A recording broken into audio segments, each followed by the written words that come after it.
안녕하십니까 동역자 여러분. 오늘은 영생에 대해서 따로 떼어서 같이 보도록 하겠습니다. 우리가 앞에서 우리가 죽으면 영원한 삶을 산다.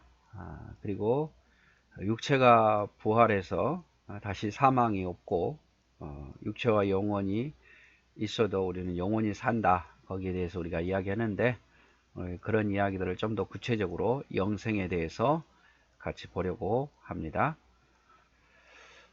여러분, 우리가 이 땅에서 예수 그리스도를 믿고 신뢰하고 주님을 위해서 살아가는 가장 큰 목적이 무엇입니까?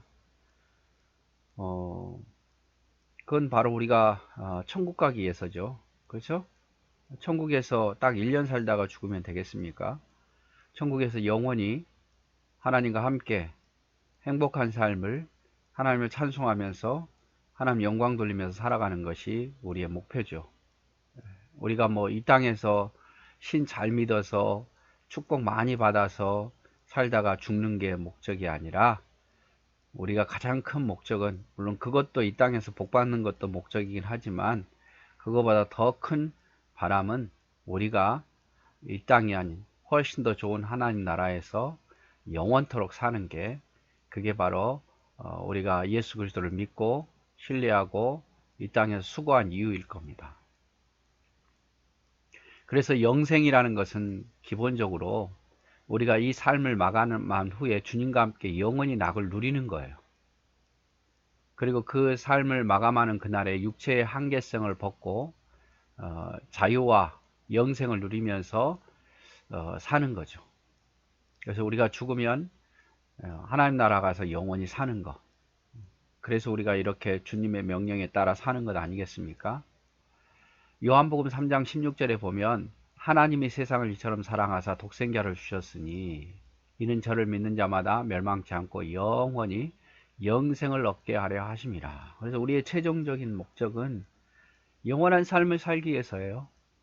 이 땅에서 아무리 잘 살아보려고 하지만 수고와 슬픔뿐인 이 땅에서, 늘 시험과 고통이 있는 이 땅에서 벗어나서 이제 이 땅보다 더 좋은 하나님 나라에서 영원히 죽지도 않고 영원히 병들지도 않고 영원히 슬픔도 없는 곳에서 영원히 기쁨과 감사만 있는 그곳에서 영원히 사는 것이 우리의 목적이다 이 말이죠.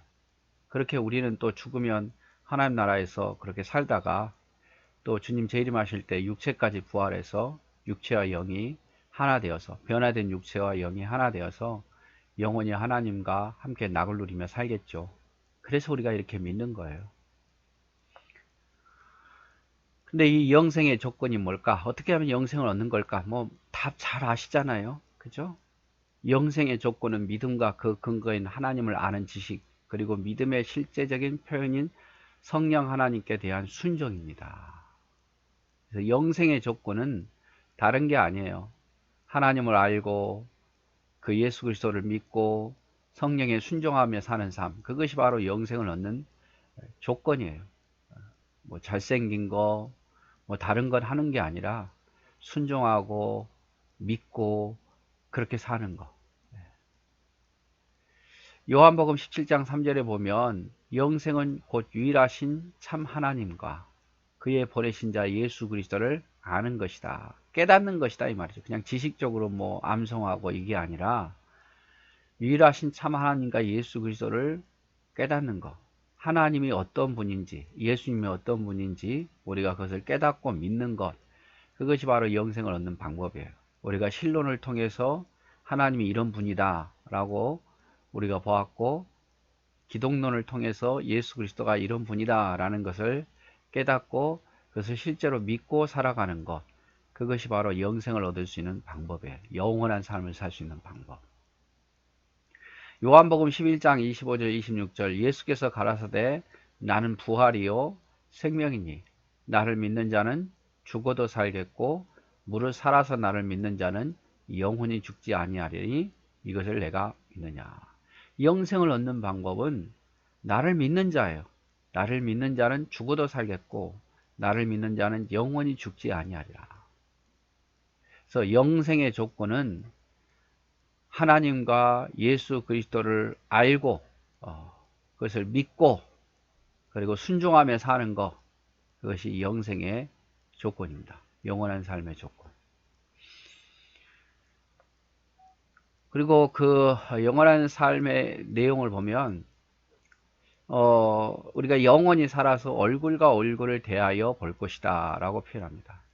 얼굴과 얼굴을 대하여 볼 것이다. 그래서 영생에서, 하나님 나라에서 우리가 지금은 하나님을 직접 볼 수는 없지만 그때는 하나님과 우리가 얼굴을 맞대어도 죽지 않는 그런 영원한 삶을 살게 되는 거죠.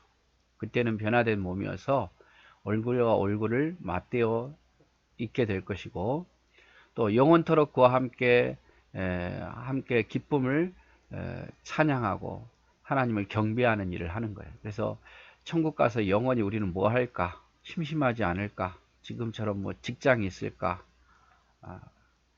거기서는 성경에 보니까 수고하지 않아도 돼요. 수고하지 않아도 저절로 열매를 맺고 우리가 수고하지 않아도 되는데, 그러면 너무 심심하지 않을까 이런 생각을 하기도 합니다만은, 그곳에 가면 우리가 하는 일이 있죠. 하나님을 찬양하고 경배하는 거. 억지로 하는 게 아니에요. 그냥 내 마음에서 하나님이 너무 감사하고 너무 기쁘고 나를 영원히 살게 하신, 나를 구원하신, 그 은혜를 베푸신 거, 그 아들을 주신 거, 우리에게 참고 인내하신 거, 이런 걸 생각하면서 그냥 저절로 영원토록 여호와를 찬양하고 경배하는 거죠. 그리고 그곳에는 더 이상 의심이 존재하지 않고, 하나님에 대한 의심 존재하지 않고, 아픔과 고통도 없고, 육신의 연약함도 없고, 죽음도 없고, 영원하신 하나님과 함께하는 축복, 그런 복락만 있는 것이 바로 우리가 말하는 영원한 삶이죠. 그래서 우리는 영원한 삶, 만약에 그 영원한 삶이 고통스러운 삶이라면, 만약에 지금 우리가 사는 것처럼 슬픔도 있고 자식 문제로 인해서, 돈 문제로 인해서, 질병 문제로 인해서 그렇게 영원히 산다면 그건 고통이죠. 그건 천국이 아니죠. 자, 우리도 보세요. 저희 아버님 돌아가실 때가 60세였어요. 60세. 그리고 저희 아버님 돌아가실 때가 60세인데 지금 한 41년 정도밖에 안 됐잖아요. 41년, 42년도밖에 안 됐는데 한국 나이로 60세니까 한 43년 정도 됐겠네요. 43년도 더 됐나요? 죄송합니다. 제 나이도 막 헷갈리네요. 47년 정도 된 것 같은데, 근데 그때 60세는 뭐 좀 아쉬운 대로 좀 일찍 돌아가시긴 하셨지만 평균만 60대 한 초반이나 중반이라 이렇게 돌아가셨으니까. 그리고 저희 어머니는 또 이제 60대 후반에 돌아가셨는데, 그때도 뭐 조금 아쉽다 했지만, 그런대로 뭐 다른 사람보다 한 몇 살, 서너 살 적게 사는 거였지, 그렇게 뭐 일찍 돌아가신 편은 아니었거든요. 근데 지금은 어떻습니까? 지금 너무 오래 살아요. 너무 오래 살면 누구나 다 바라죠. 야, 오래 살았으면 좋겠다 생각을 하지만, 오래 사는 게 무슨 의미가 있습니까? 아프면서 고통당하면서 못 볼 걸 보면서 불행한 일 당하면서 오래 살면 무슨 의미가 있냐 이 말이죠. 그래서 요즘 수명은 이제 보니까 뭐 기대 수명이 뭐 평균 지금 남자 지금 65세 사시는 분들은 남자 같은 86세, 여자는 뭐 89세까지 산다고 하던데, 앞으로 더 늘어날 거 아니에요? 5년 지날 때마다, 조사할 때마다 평균 기대 수명이 막 2년씩 늘어나니까, 물론 영원히 그렇지는 않겠지만, 그러니까 영생이라는 것은 단순히 오래 사는 게 아니에요. 죽지 않고 사는, 그게 의미가 있는 게 아니라, 죽지 않고 살되 기쁨이 있고 즐거움이 있고 더 이상 육체적인 고통이 없고 질병이 없고 또 연약함이 없고, 그 주님과 함께 영원히 기뻐하면서 뭔가 행복해하면서 즐거워하면서 그렇게 살아야, 그렇게 영원히 살아야 의미가 있는 거 아니에요? 그래서 성경에서 말한 영생은 그런 영생이에요. 이 땅에서 오래 사는 영생이 아니라 고통도 없고 질병도 없고 슬픔도 없고 죽음도 없고 어? 그런 곳, 다툼도 없고 하나님을 찬양하고 그저 기쁘고 그저 즐겁고 뭐 누가 노력하지 않아도 항상 기뻐하고 범사에 감사하게 되고 항상 하나님을 찬양하고 그런 삶의 영생이 바로 천국에서 말한 영생의 삶이다 이 말이죠. 그래서 이런 영생을 얻으려면 어떻게 해야 된다고요? 예, 하나님을 알고 예수 그리스도를 알고 그분을 진심으로 믿고 성령께 순종하고 그래야 우리가 영생을 얻는 거예요. 영생의 조건은 하나님이 이 세상에 독생자 예수 그리스도를 보냈으니 그를 믿는 자마다 영생을 얻게 하리라. 예수 그리스도를 믿어야 영생을 얻는다는 거. 자, 오늘은 영생에 대해서만 함께 보았습니다. 사랑하고 축복합니다.